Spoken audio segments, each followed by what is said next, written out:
What's up, YouTube? This is Too Raw for TV. One of the main talking points that you hear from Wilt Chamberlain detractors, those who don't like Wilt, is that he was selfish. All he cared about was his stats. All he cared about was his numbers, and that was probably the main deterrent to him winning more titles. Is that he refused to alter his game for the betterment of the team. Now, was Wilt proud of his accomplishments individually? Yes, I believe so. Absolutely, he was proud of his accomplishments. Um, I do. Um, I think that he took pride in how hard he worked at his craft, how hard he worked on his body, and as a result of that, uh, you know, he was able to do a lot of things that many people think are superhuman. So yeah, he did take a lot of pride in a lot of his accomplishments. But to say he wasn't a good team player is bullshit. Okay, so these are some of the things people say about him. Well, all he cared about was scoring and putting up big numbers, and that he was selfish when he played with the Philadelphia Warriors. Well, I mean, ever since Wilt played in high school, he was always the number one scoring option until he was 30 years of age. That was how teams played him. He was such a physical phenomenon and such a size mismatch and such a talent mismatch at the center position. Why would you not go to a guy who really could not be stopped 1-on-1? We saw that in college in Kansas. He was breaking all these records, which was a side product, which was a byproduct, excuse me. I don't think of him consciously trying to go out and set records. It's just the fact that when he got it going, he was unstoppable. Now, when he got to the NBA playing with the Philadelphia Warriors, it made sense to go to him. I mean, people act like him shooting the basketball was a detriment to the team, when in reality, if I'm not mistaken, when he got there, his rookie year, they won something like 15 or 16 more games than they did the year before. And they were not a good team by that time. By the time Will Chamberlain joined the Philadelphia Warriors in the 59-60 season, they were, I believe, 5 years, 4 years, excuse me, removed from that last championship they won in 1956. By that time, the team was beginning to age. And they were not that talented when Wilt played there. Also, it has to be remembered that it was the coach at the time, who I believe was Frank McGuire. It was the coach that encouraged Wilt Chamberlain to shoot the ball more. The thinking was, in the first two years of Wilt's career, he averaged about 38 points a game. His rookie year, he averaged 37.6, which is an all-time record for a rookie, and that won't ever be broken. And then his second year, he averaged 38.4 points per game.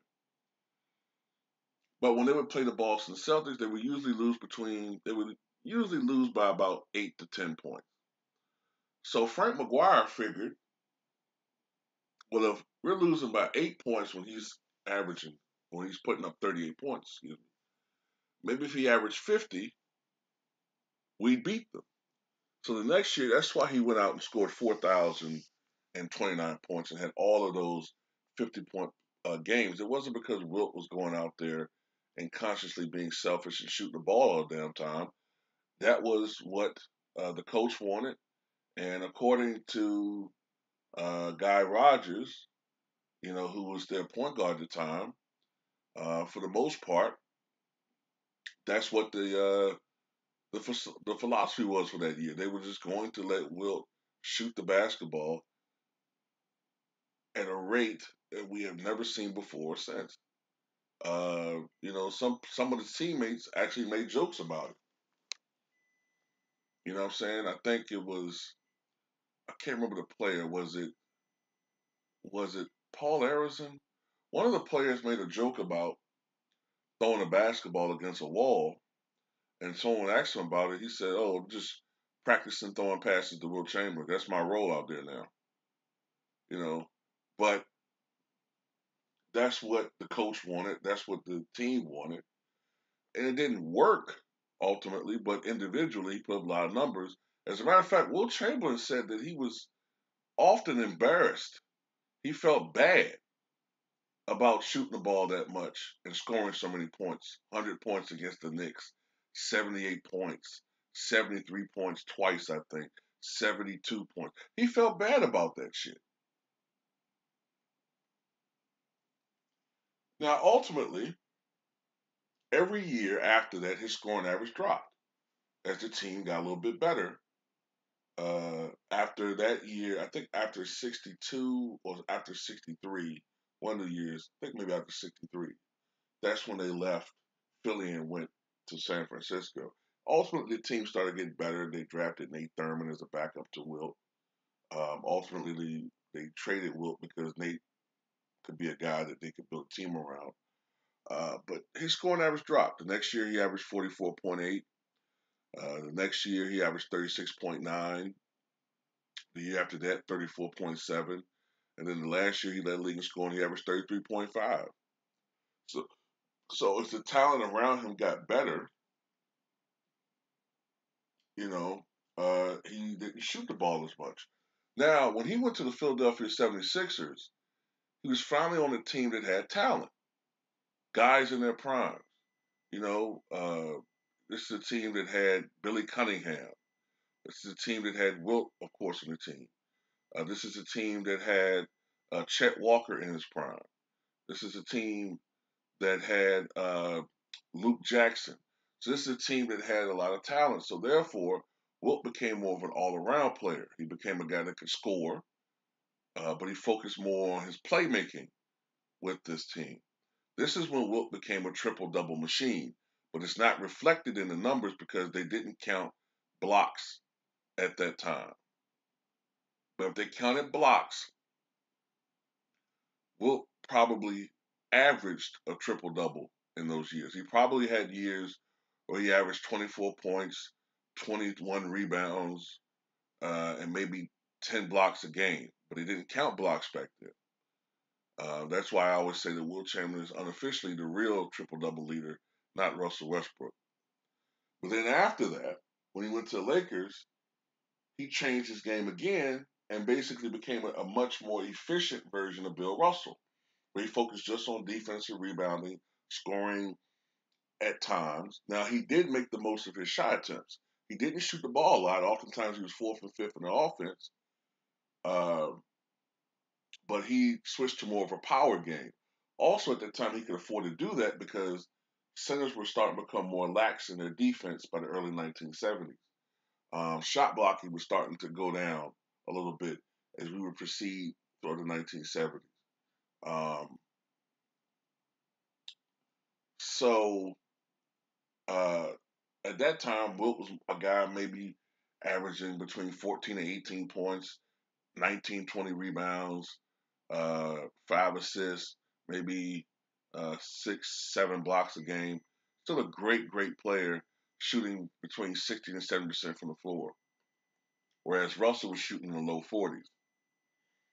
Now, that doesn't sound like a guy that's selfish. That doesn't sound like a guy that wasn't willing to change his game for the betterment of the team.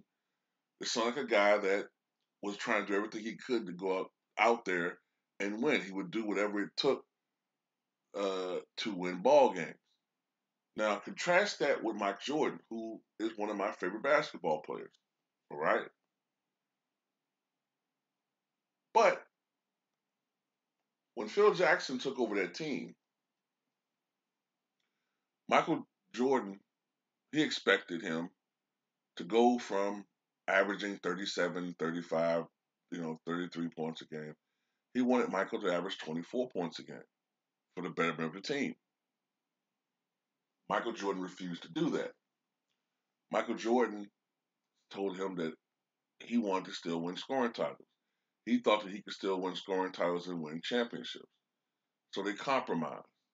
He averaged more around 30 rather than 35 or 37. But the fact remains, he didn't want to give up leading the league in scoring.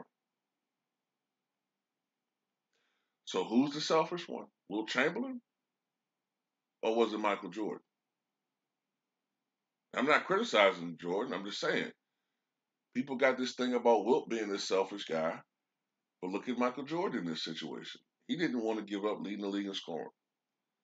So don't believe the hype all the time when you read a lot of this bullshit from these new age sports fans who, you know, were shitting themselves when, I'm saying, Shaq and Kobe winning titles. But anyway, that's all I got to say. Tell me what you guys think.